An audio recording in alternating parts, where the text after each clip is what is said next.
কোন বিদেশি অবৈধভাবে বাংলাদেশে থাকতে দেওয়া হবে না।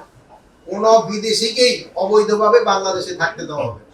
এটা আপনারা ভালোভাবে এই নিউজটা করবেন এবং এই যে আমাদের যে বিজ্ঞপ্তিটা এটা খুব ভালোভাবে আপনারা কতজন আছে বলে আপনাদের কাছে কোন দেশের এই কতজন আছে এই স্ট্যাটিস্টিক্সটা আমাদের কাছে এখন নাই, স্ট্যাটিস্টিক্সটা নাই।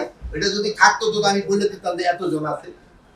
অনেক দেশেরই আছে, আমি কোন দেশের নাম মেনশন করতে চাচ্ছি না, বাট কোন দেশেরই আমরা এই অবৈধ নাগরিককে বাংলাদেশে থাকতে দিব না। মানে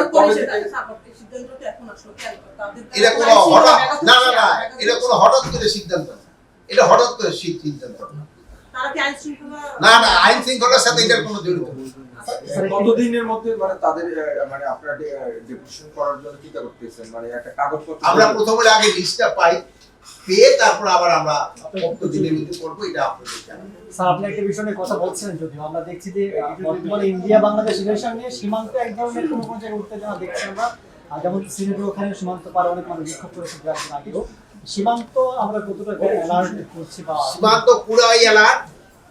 এই ওরা শুধু সিলেটে নয়, বেনাপোল এবং অন্যান্য কেউ তারা কি করছে এটার কিন্তু প্রতি উত্তর আপনারাই সবচেয়ে বেশি দিতে পারেন। আপনারা সত্যি খবরটা প্রকাশ করে দেন, ওদের যে মিথ্যা যে খবর প্রচার করে ওদের মুখে চুনকালি করে, আপনারাই কিন্তু সবচেয়ে বেশি ভালোভাবে পারেন। এবং আমি আপনাদেরকে ধন্যবাদ দেই, আপনারা কিন্তু এটা প্রচারও করতেছেন। আপনারা এই জন্য আপনারা ধন্যবাদ পাওয়ার মধ্যে আপনারা সত্যি ঘটনাটা প্রচার করতেছেন। এটার প্রচারটা আরো একটু বাড়ায় দিলে সবচেয়ে ভালো হয়।